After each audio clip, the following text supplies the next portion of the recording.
현월TV 파스콘 동지 여러분, 지난 주말과 주일 주 안에서 평안하셨습니까? 새롭게 시작된 한 주간도 성삼일체 하나님께서 여러분과 늘 함께 하시기를 원합니다. 이번 주도 변함없이 하나님 말씀 중심의 삶을 살아가시기를 원하오며, 현월이와 함께하는 올해 28번째 구원의 여정 출발하도록 하겠습니다. 2025년 28주차 하나님의 말씀은 누가복음 6장 36절의 말씀이 되겠습니다. 자, 함께 외웁시다. 너희 아버지의 자비로우심 같이 너희도 자비로운 자가 되라.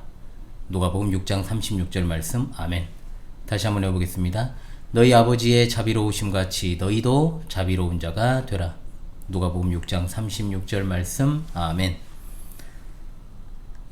먼저 본문 이어서 누가복음 6장 27절로 36절의 말씀을 제가 읽고 이번 주 말씀 해설을 진행하겠습니다.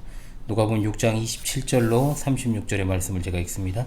그러나 너희 듣는 자에게 내가 이르노니 너희 원수를 사랑하며 너희를 미워하는 자를 선대하며 너희를 저주하는 자를 위하여 축복하며 너희를 모욕하는 자를 위하여 기도하라. 너희 뺨을 치는 자에게 저 뺨도 돌려대며 내 겉옷을 빼앗는 자에게 속옷도 거절하지 말라. 내게 구하는 자에게 주며 내 것을 가져가는 자에게 다시 달라 하지 말며 남에게 대접을 받고자 하는 대로 너희도 남을 대접하라. 너희가 만일 너희를 사랑하는 자만을 사랑하면 칭찬받을 것이 무엇이냐? 죄인들도 사랑하는 자는 사랑하느니라. 너희가 만일 선대하는 자만을 선대하면 칭찬받을 것이 무엇이냐? 죄인들도 이렇게 하느니라. 너희가 받기를 바라고 사람들에게 구워주면 칭찬받을 것이 무엇이냐? 죄인들도 그만큼 받고자 하여 죄인에게 구워주느니라. 오직 너희는 원수를 사랑하고 선대하며 아무것도 바라지 말고 구워주라. 그리하면 너희 상이 클 것이요 또 지극히 높으신 이의 아들이 되리니 그는 은혜를 모르는 자와 악한 자에게도 인자하시니라. 너희 아버지의 자비로우신 같이 너희도 자비로운 자가 되라. 아멘. 지난주에 이어서 예수님의 1차 갈릴리 사역을 마무리하는 평지수훈의 두 번째 시간입니다. 예수님의 갈릴리 사역을 전기와 후기로 나눴을 때 4장 14절로 8장 56절까지를 전기, 그 가운데서 평지수훈을 기점으로 1, 2차로 나뉜다고 말씀드렸죠. 지난주 두 종류의 사람들에게 복과 화를 선언하시는 예수님의 가르침에 이어서 오늘 6장 27절로 36절의 본문은 하나님 나라 시민에게 요구되는 사랑의 원리, 자비의 실천 윤리다. 이렇게 우리가 보통은 이해를 합니다. 예수님께서는 여기에서 하늘에 속한 그리스도인, 즉 하나님 나라 백성들과 세상에 속한 사람들의 일반적 윤리가 어떻게 다른지를 가르쳐주고 계시죠. 세상의 일반적인 윤리는 자기를 사랑하고 자기에게 잘 대해주는 이를 사랑하는 것이요, 또한 주고받는 것, 즉 다른 이에게 빌려줄 때도 다시 받기를 바라는 마음으로 빌려주는 것은 당연지사입니다. 여기에는 물질이 되었든 무엇이 되었든 다 해당되는 원리죠. 남이 한 만큼 나도 한다. 이것을 세상에서는 상식이라고 말하고, 남이 한 만큼 그것보다는 더 해줄 때 선하다고 말합니다. 그러나 그것마저도 자신의 유익, 즉 더 얻고자 하는 마음이 아니더라도 자기 만족적 동기에서 비롯된 것일 때 그건 역시 세상 윤리의 한계점으로 남게 되는 거죠. 그러나 예수님이 말씀하시기를 하나님 나라 백성들은 세상에 속한 사람들과는 달리 원수를 사랑하며 자신을 미워하는 사람에게 선대하고 남에게 무언가를 줄 때는 받을 생각을 하지 말고 그냥 주어야 된다. 자, 이 말씀을 주신 문맥에 따라 잘 이해를 해야 돼요. 여기 등장하는 너희 듣는 자는 제자들이죠. 어떤 제자들이냐? 바로 그리스도로 인하여 핍박받는 제자들입니다. 그러나라는 역접 접속사가 이걸 잘 나타내주죠. 그 당시 그리스도인들을 박해했던 그룹은 둘입니다. 유대 동족과 로마인들이죠.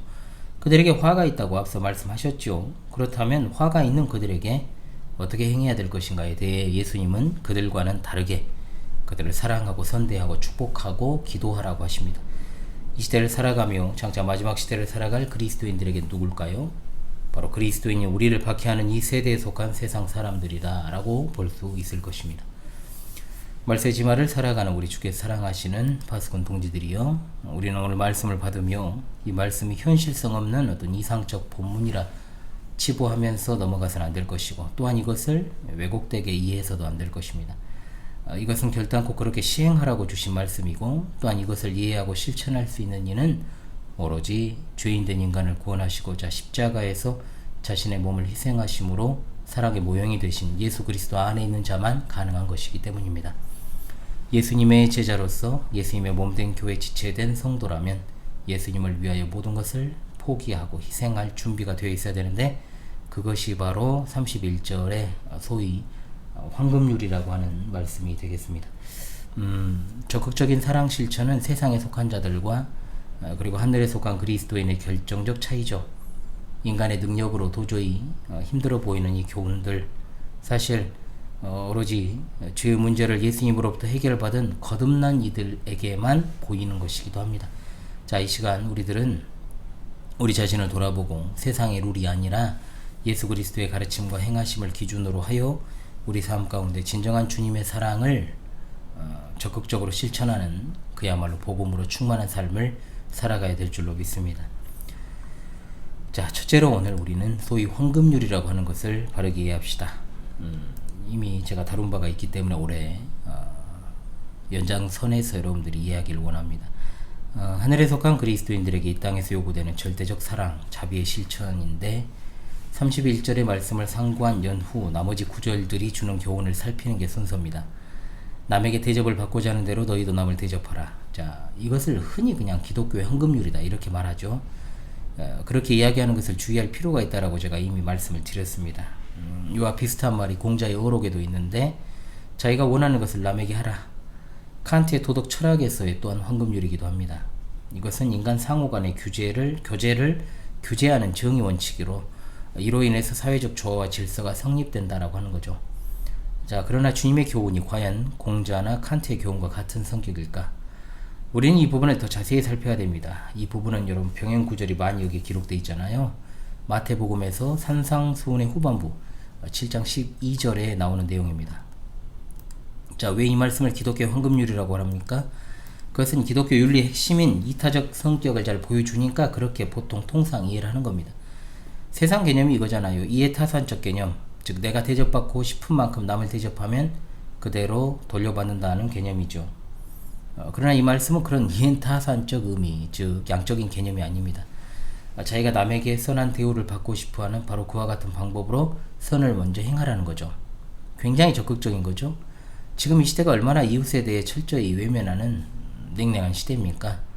괜히 잘못 나섰다가 우리가 소위 말하는 덤탱이 쓰는 그런 어떤 상황들, 그래서 사람이 옆에서 죽어가도 좀 나서기가 꺼려진다는 의견들도 굉장히 지배적인 시대가 되었습니다.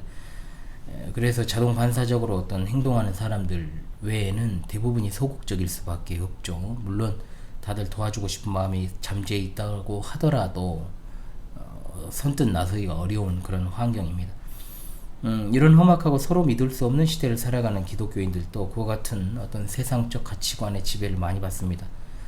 당연히 이해타산적으로 변하고 있는 것도 사실이죠. 그런데 우리 주님은 우리에게 받은 대로 어떤 돌려주는 개념이 아닌 남에게 대우를 받고자 하는 그 마음으로 선을 행하라고 하셨는데, 자, 여기까지 생각해보면 그래, 그런 어떤 적극성을 띤 선행하라는 말을 이해하겠다. 그러나 세상 윤리도 그 정도는 요구할 수 있는 것 아니냐라고 분명히 생각할 수 있습니다. 자, 마태복음 7장 12절에서요. 그러므로라는 앞에 부분과 연결되는 이제 접속사가 있죠. 12절에 이 접속사가 중요한 건 왜 그러냐면 12절이 앞선 말씀인 7절로 11절의 내용에 대한 결론이니까 그렇습니다. 그러므로 당연히 마태복음 7장 12절이라는 말씀을 따로 떼가지고, 또 마찬가지로 오늘 말씀도 그렇고 황금률이라고 못 박지 말고 7절부터 11절까지 말씀을 바르게 이해하는 것이 선행되어야 된다는 거죠. 병행 구절도 마찬가지입니다. 7절로 11절 우리가 잘 아는 말씀입니다. 구하라 그리하면 너에게 주실 것이요, 찾으라 그리하면 찾을 것이요, 두드리라 그리하면 너희에게 열릴 것이니 구하는 이마다 받고 찾는 이는 찾아낼 것이요, 문을 두드리라 그리하면 너희에게 열릴 것이니 구하는 이마다 받을 것이요, 찾는 이는 찾아낼 것이요, 두드리는 이에게는 열릴 것이니라. 너희 중에 누가 아들이 떡을 달라 하는데 돌을 주며 생선을 달라 하는데 뱀을 줄 사람이 있겠느냐? 너희가 악한 자라도 좋은 것으로 자식에게 줄 줄 알거든 하물며 하늘에 계신 너희 아버지께서 구하는 자에게 좋은 것으로 주시지 않겠느냐? 자, 7장 7절로 11절의 말씀을 바르게 해석을 해야 12절 이 소위 기독교의 황금률이라는 것에 대한 결론이 바르게 도출될 수 있습니다. 자, 이 부분은 세상 불신자들도요, 자기들 나름의 뜻이 있는 곳에 길이 있다 이렇게 해석하기도 하고, 또 10번 찍어 안 넘어가는 나무 없다는 식으로 해석하죠. 교회 내에도 이것을 갖다 개인의 소원에 간구로 적용하는 비일비재한 일이 있습니다. 즉 자기한테 필요한 것들을 열심히 구하면 하나님이 그 기도를 들어주신다. 근데 기독교가 아니죠. 그건 주님은 그런 것들은 이방인들이 구하는 것이므로 아예 구하지 말라고 이미 못 받고 계시기 때문이죠. 따라서 우리는 마태복음 7장 11절을 주목해야 됩니다. 하늘에 계신 너희 아버지께서 구하는 좋은 것으로 주시지 않겠느냐. 좋은 것을 주시겠다라고 했어요. 그럼 이 좋은 것은 그냥 좋은 게 아니라 가장 좋은 것이죠. 하늘에 계신 하나님께서 하나님의 뜻을 구하는 자녀들에게 가장 좋은 것을 주시겠다라고 했을 때 이 땅에 속한 자들이 추구하는 것은 분명히 아닙니다. 아울러 누가복음 11장 9절로 13절도 이 말씀의 병행 본문입니다. 내가 또 너희에게 이르노니 구하라 그리하면 너희에게 주실 것이요 찾으라 그러면 찾아낼 것이요 문을 두드리라 그러면 너희에게 열릴 것이니 구하는 이마다 받을 것이요 찾는 이는 찾아낼 것이요 두드리는 이에게는 열릴 것이니라. 너희 중에 아버지 된 자로서 누가 아들이 생선을 달라 하는데 생선 대신에 뱀을 주며 알을 달라 하는데 정갈을 주겠느냐. 너희가 갈지라도 좋은 것을 자식에게 줄 알거든 하물며 너희 하늘 아버지께서 구하는 자에게 성령을 주시지 않겠느냐 하시니라. 아멘.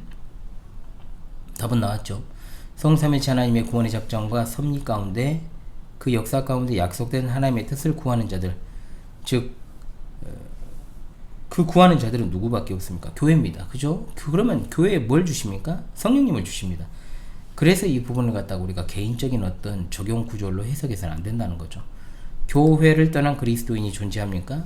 주님께서 교회에 진정으로 필요한 것이 바로 성령 하나님이심을 말씀하는 내용이에요. 따라서 구하라 그리하면 너희에게 주실 것이요로 시작하는 이 말씀들을 일반적인 관점에서 사용하거나 이해해서는 안 됩니다. 성경은 분명히 우리에게 번영과 성공과 출세를 위해 기도하지 말라 했습니다. 우리가 구할 것은 하나님 나라와 그의 의, 분명히 우리가 기억해야 됩니다.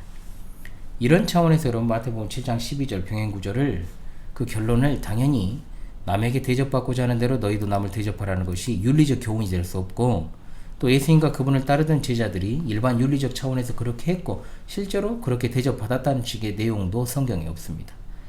따라서 마태복음 7장 7절로 11절의 말씀에 대한 결론 12절의 말씀이 그러므로라는 접속사가 사용된 건 앞에 기록된 성령님을 주시겠다는 하나님의 약속과 관련되었는데, 누군가 자기에게 해주기 원하는 대로 그들에게 그렇게 해야 한다. 이것은 성령님을 주시겠다라고 하는 주님의 약속과 언약에 있어 신실한 성도의 삶과 이렇게 맞물려 있는 겁니다.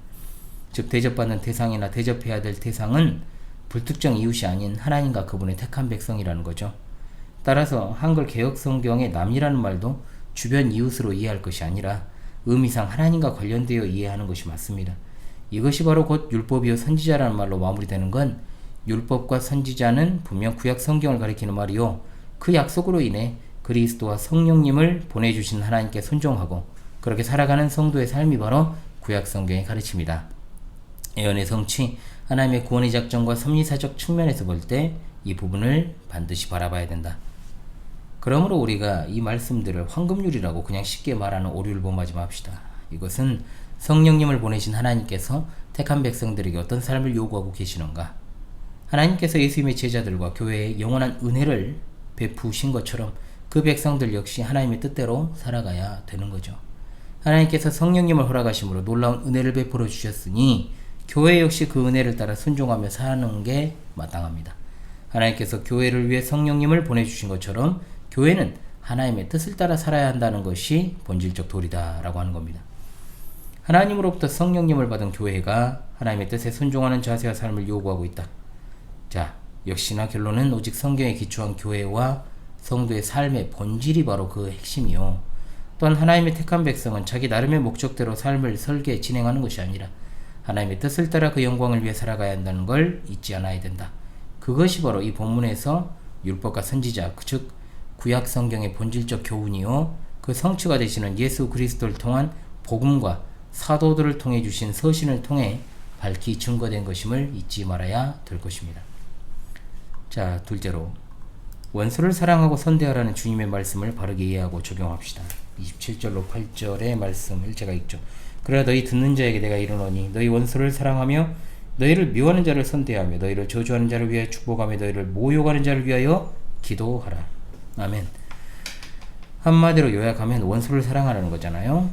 이미 말씀드렸던 너희 듣는 자는 제자들입니다. 누가복음에서 평지서는 예수님이 먼저 12 사도를 세우신 직후에 하신 말씀입니다. 따라서 지금 주님은 그들에게 제자로서 걸어가야 될 중요한 길에 대해 말씀하고 계시는 거죠. 그리고 제자들을 세우신 후 가장 먼저 하신 말씀 가운데 바로 이 원수를 사랑하라는 계명이 포함된 건 실로 의미심장한 것이다. 앞선 본문에서 예수님께서 축복과 저주의 말씀을 하셨잖아요. 이 말씀과 분리된 것이 아니라 연결되어 있다는 겁니다. 따라서 이 교훈은 전혀 다른 말씀이 아니라 연결하여 생각해야 된다. 원수 사랑에 대한 메시지와 그 의미에 대해서 제가 최근에 지난주에 전했던 것 같습니다. 23절에서 예수님은 제자들에게 말씀을 하셨죠. 자, 그리스도와 복음을 위해 핍박을 받을 때 뭐 하라고 했습니까? 기뻐하고 뛰놀라고 했습니다. 그런데 주님은 거기서 그치지 않고 계속해서 원수를 사랑하라. 그러므로 주님은 복음과 진리로 인해 세상 사람들이 핍박할 때 그리스도인, 즉 그리스도의 제자된 이들은 기뻐할 뿐만 아니라 그 핍박하는 자들을 사랑해야 한다. 상식적으로 판단 한번 해보겠습니다. 우리가 지난 시간에도 함께 상고했습니다만 세상으로부터 핍박을 받아서 고통당하고 낙심하거나 슬퍼하는 것이 당연함에도 그렇지 않고 기뻐하는 것이 쉬운 일인가? 대단히 어렵다고 해야죠. 진짜. 그럼에도 불구하고 그것까지는 내가 할 수도 있을 듯 싶다라고 생각하기 쉬워요. 그런데 주님은 덧붙여서 자신을 핍박하는 자를 사랑하고 더구나 그 사람을 위해 기도하라고 하십니다. 야, 이것은 일반적 본문이 아니에요. 정상적인 인간 및 상식적인 사고하는 인간으로는 도저히 불가능한 일을 말씀하니까요. 당연히 우리가 생각하는 그와 같은 사랑과 기도가 아니니까 그런 겁니다. 예수님 당시 원수가 누굽니까? 적이라고 번역을 하는 것이 낫겠지만 로마 제국 예루살렘에 거주하는 유대 종교 지도자들이었죠. 특히 제사장들, 장로들, 서기관들, 바리새인들이 직접적 원수였다는 거죠. 그들은 예수님이 오시는 때부터 마지막까지 일관되게 살해하려고 했고 나사렛 이단자로 몰아갔고 사사건건 시비 걸었고 결국 예수님 십자가에 달려 죽게 만들었잖아요. 그런데 주님께서 산상수훈에서 바로 그 원수들을 사랑하라고 말씀하셨잖아요. 이 말씀을 어떻게 해야 되냐? 일반적인 이해로는 하나님께서 모든 인류의 아버지시니까 원수 사랑을 요구되는 것이요. 또한 하나님께서 그들을 사랑하심으로 예수님의 제자들도 품어야 된다. 이런 식으로 이제 이해를 하죠. 하나님은 모든 이의 아버지가 아니라고 제가 말씀드렸죠. 모든 만물의 창조주이신 것은 맞지만 자, 분명 아버지라고 부르지는 않습니다. 그분을 아버지라고 부를 수 있는 것은 누구밖에 없습니까? 그분의 독생자 예수 그리스도시요. 또한 예수 그리스도를, 그분 바로 예수 그리스도를 주로 믿고 고백하는 자들만 하나님을 아버지라고 부를 수 있는 겁니다. 그러므로 이것을 갖다가 자기 자녀에 대한 아버지의 사랑과 연관지어 생각해서는 안 되는 거예요. 따라서 이 사랑하라는 말은 우리가 일반적으로 생각하는 어떤 감정적 사랑이 아니고 원수를 사랑하라, 적을 사랑하라는 것은 그들을 증오의 대상으로 삼지 말아라. 이 말씀이에요. 그렇게 하는 이유는 뭐냐? 원수들을 위해서가 아니라는 거예요. 분명 하나님의 자녀들을 위해서 그렇게 하라는 거예요. 하나님의 백성은 기본적으로 이 땅에서 포기하는 존재 아닙니까? 저도 당연히 일반인들이 보편적으로 누려야 된다라고 생각하는 것을 포기하고 살아가는 목사입니다. 목사 성도죠. 그러므로 그 악한 자들을 미워하고 증오하게 되면 누가 손해냐? 하나님의 자녀가 분명히 상처를 입게 된다는 거, 상해를. 그 원수들을 궁극적으로 심판하실 분은 하나님이시고요. 그러므로 그들을 위해 도리어 기도할 것을 말씀하신 겁니다. 그러니까 주님과 그의 백성을 핍박하는 자들을 사랑하라. 그리고 그들을 위해 기도하라. 실제로 우리가 그들을 대하는 어떤 감정을 완전히 누그러뜨리고 애정 가지고 품어라. 자, 그것이 아니에요. 다시 말씀드리지만 원수 사랑하라는 것은 정확히 다른 단어로 적용을 해본다면 적을 사랑하라. 그들을 인간적인 감정에 따른 미움과 증오의 대상으로 삼고 살지 마라. 아울러 그들을 위해 기도하라. 이것도 그들이 회개하고 예수님 믿고 구원받도록 기도하란 말도 아니고 그런 식으로 이야기하는 사람들이 있고 또 적용을 하기도 합니다만 인간적으로 이해할 수 있어요. 하지만 적어도 예수님이 말씀하신 그 뜻과 적용은 될 수 없다라고 하는 것. 예수님 당시의 적들은 예수님의 제자들과는 달리 그 사회의 기득권 아닙니까? 당연히 세상적으로는 성공한 이들이었고 예수님의 제자들은 누가 봐도 객관적으로 볼품이 없어요. 초라해요. 그런데 그들을 위해 기도하라 그랬어요? 뭘 기도하라는 거예요? 핍박을 적당히 하도록? 아니면 그들이 정말 예수님 믿고 구원받도록? 자, 그러므로 원수를 사랑하라고 하신 그 본질적 의미를 아는 게 정말 중요한 겁니다. 멀리서 찾을 필요가 없어요. 예수님과 그분의 제자들이 진짜로 바리새인과 서기관들을 비롯한 유대인들을 진짜로 마음으로부터 사랑했느냐는 거죠. 일반적 관점에 따라서 그들을 마음에 품고 비록 그들이 우리를 대적하고 핍박하더라도 감정적으로 그냥 사랑해버리자 이렇게 했다는 거예요. 아니잖아요. 예수님께서는 그들을 갖다가 굉장히 신랄하게 그 위선과 가식을 비판하셨잖아요. 그리고 독사의 자식이라는 정말 최고의 정말 모멸적인 말도 하셨고, 성전에서 진짜 장사하는 자들의 상을 엎으시면서 분노하신 것도 잘 알고, 그렇게 원수를 사랑하라는 말씀하신 분이 똑같은 분이에요. 그렇잖아요. 그런데 아울러 너희를 핍박하는 자를 위해 기도하라. 분명히 그 대상이 정확하잖아요. 적. 원수로 지칭된 적들의 정체. 그러니까 예수님과 그의 제자들을 핍박하는 하나님을 적대시하는 유대인들 아닙니까? 그러니까 그들 스스로 이스라엘 백성이고 혈통적으로, 그리고 예루살렘 성전을 중심으로 한 종교 기득권들이었고, 혈통적 아브라함의 후손과 육체의 할례를 자랑하던 자들. 그러나 정작 하나님을 안 섬겼잖아요. 그리고 오히려 욕되게 하면서 살아가는 자들이었잖아요. 그들을 위해서 기도하라고 하신 것. 그러니까 본문의 원수와 너희를 핍박하는 자들은 하나님과 그가 보내신 메시아를 핍박하는 유대인들이에요. 즉 우리가 보통 일반적으로 생각하는 원수라고 했을 때 불구대천의 원수, 철천지 원수 아니죠. 원수는 원수인데 분명히 하나님의 택하신 민족 이스라엘인 건 분명한 사실이에요. 그런데 그들을 사랑하고 그들을 위해 기도하라는 거예요. 그러니까 이거는 여러분, 원수를 사랑하고 그들을 위해 기도하라, 이 말씀 안에 예루살렘과 이스라엘 민족의 역할이 남아있다는 거죠. 이걸 분명하게 생각을 해야 됩니다. 하나님의 대적자들을 자기 중심적 증오가 아닌 사랑으로 대해야 되는 것은 그들을 향한 하나님의 경륜적인 의미가 아직 들어있기 때문에 그들을 위해 기도하라고 하신 거죠. 감정적인 것이 아니에요. 정말 미워 죽겠는데 억지로 그냥 사랑하는 마음을 품어서라도 그냥 품어라, 이런 차원의 말씀이 아닌 거죠. 그러다 보면 조금 마음이 누그러져서 그 사람 품고 살아가느냐? 아니잖아요. 아무리 미워도 그래도 예수님 믿고 구원받기 위해서 기도해라, 이것도 아니에요. 이 적용은 아니라는 거죠. 오늘을 살아가는 우리에게도 이것은 그대로 유효하고 적용해야 되는 말씀인 것은 사실이에요. 이 시대에 존재하는 주님의 교회 역시 하나님의 경륜을 이루어가는 역사 가운데 존재하고 있지 않습니까? 원수 사랑과 박해하는 자를 위해 기도하라고 하는 것의 교회적 의미를 우리는 받아서 이 시대를 살아가야 되는 거예요. 그러면서 45절에 이같이 한즉 하늘에 계신 너희 아버지 아들이 될 것이다 라고 했고, 자, 분명하게 그렇게 하는 것이 구원의 조건이 된다는 말씀을 하신 건 아니잖아요. 우리가 분명히 알아야 되죠. 그러니까 여기서 또 지극히 높으시니 아들이 되리니 35절에서는 이렇게 말씀하고, 하나님의 자녀가 이스라엘 백성에 대해서 가져야 될 하나님의 놀라우신 구원의 작정, 그리고 그 섭리의 역사에 대한 의미를 분명하게 깨달아야 된다. 오늘을 살아가는 우리 역시 그 뜻을 바르게 세상에 존재하는 교회로서 인식하며 살아가야 될 줄로 믿습니다. 자, 셋째로 복음이라고 하는 것을 우리는 분명히 들고 서야 됩니다. 세상 진리 체계를 완성시키는 참된 진리가 바로 복음이니까요. 자, 어느 집단이나 하다못해 어제 가까스로 모임 일정을 정해가지고 오늘 만나는 모임이 있다 칩시다.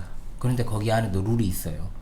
물론 저는 그런 급조된 만남을 별로 좋아하지 않습니다만, 그런데 우리 예수님의 오늘 가르침은 성경 말씀 가운데서도 우리 그리스도인들의 행위 근거가 되는 거예요.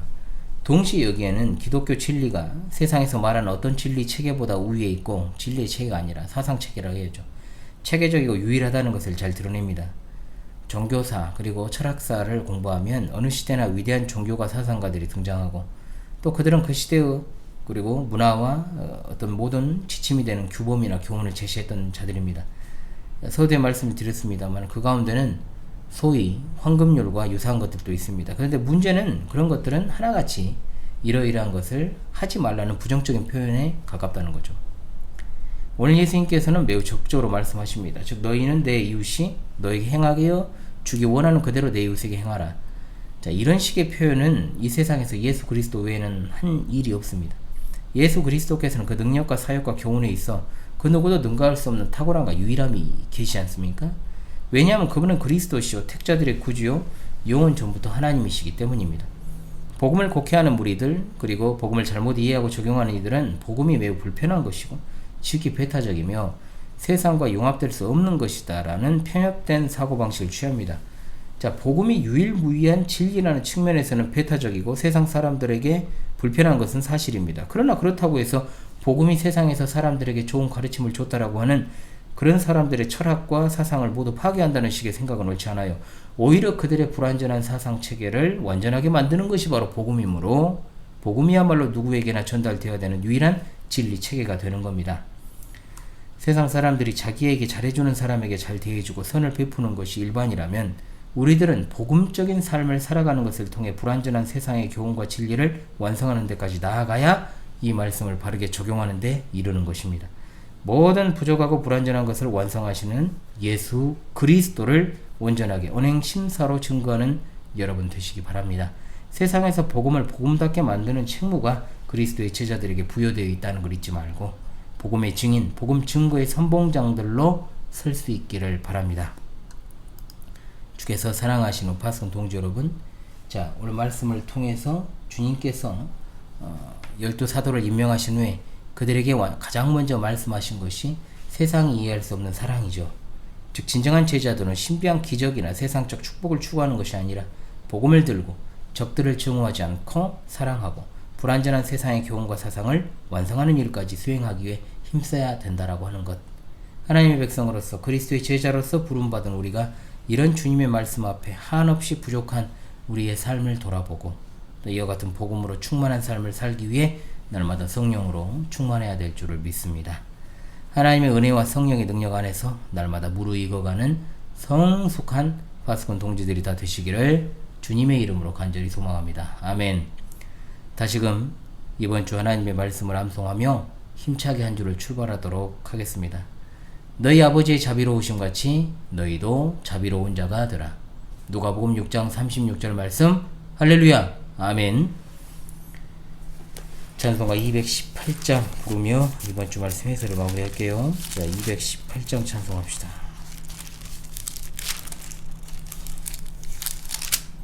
(218장) 찬송합니다.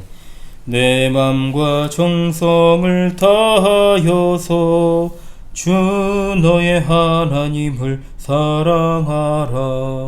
내 몸을 아끼고 사랑하듯 형제와 이웃을 사랑하라. 주께서 우리에게 명하시니 그 명령 따라서 살아가리.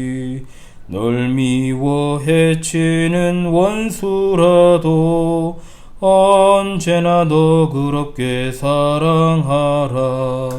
널 핍박하는 자 위에서도 신실한 마음으로 복을 빌라. 주께서 우리에게 명하시니 그 명령 따라서 살아가리. 나 항상 주님을 멀리하고 형제를 사랑하지 못하였다. 이러한 죄인을 사랑하사 주께서 몸버려 죽으셨다. 속죄의 큰 사랑 받으니 몸 내 생명 다 바쳐 충성하리. 아멘.